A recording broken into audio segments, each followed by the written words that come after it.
My intention, as I said to begin with, is that I would run again. But it's just an intention. But is it a firm decision that I run again? That remains to be seen. And it's much too early to make that kind of decision. Wow. It's President Biden last night on whether he will seek re-election. At least one news website says California Governor Gavin Newsom will head to Iowa for his own presidential run.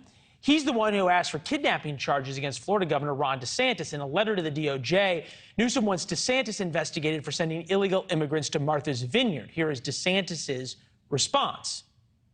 The governor of California sent a letter to the Department of Justice saying you need to prosecute Texas and Florida governors. And all I can say is I think his hair gel is interfering with his brain function. Chris Stirewalt is here, NewsNation political editor, columnist at The Dispatch. Chris, it's good to see you. A country of 200, 300 plus million Americans, and this is the best we got?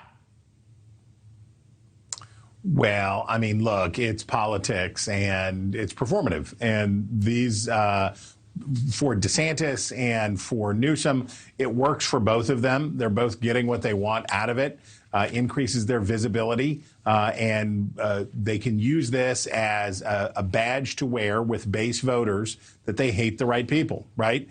When Newsom goes against DeSantis, it helps DeSantis with Republican primary voters.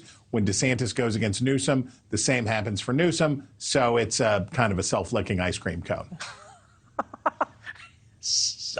I'm thinking about the ice cream right now because I'm hungry, but continuing with the interview, you think about Newsom's doing the same thing to Greg Abbott, trolling him with the advertisement about abortion versus about guns. Then the flip side is Ted Cruz tweeted this out: art imitates life. Martha's Vineyard deciding if you can come live here, there, or not.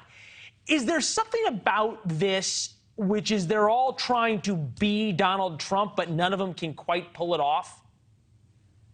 Well, look, I think DeSantis is a slightly different case.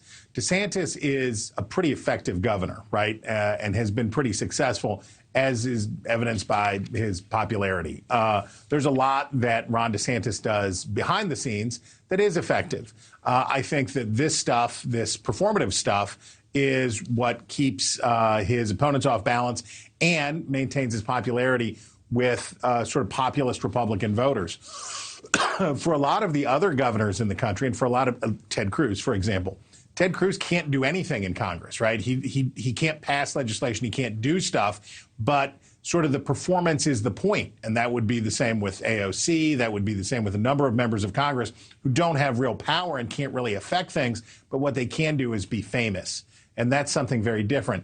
What DeSantis is doing is something different, which is he is trying to be an effective governor who hides his effectiveness underneath a cloud of Trump-like flummery.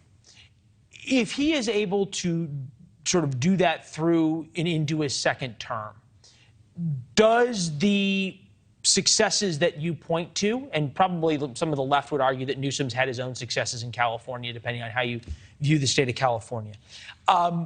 Does that actually translate differently, say, with primary voters than simply the performative stuff? Like, is there a point that policy matters? Well, of course, but the question is, how do you sell it and how do you frame it?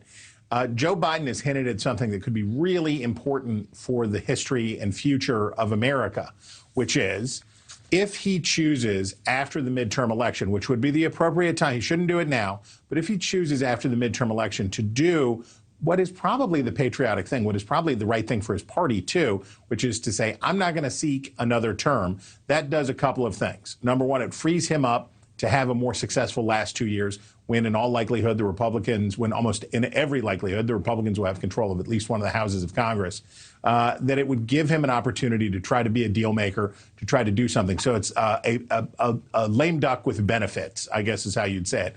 But then the other thing that it allows to happen is for Democrats to sort themselves out. Republicans have been going through a brutal civil war for a long time. Really long. So bad, in fact, that it may cost them the chance to take the Senate in an otherwise favorable year.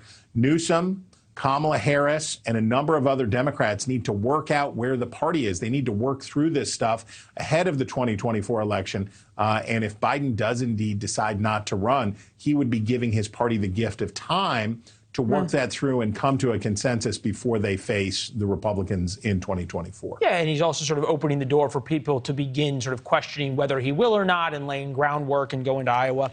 Hey, Chris, it's always good to see you. Thank you. You bet.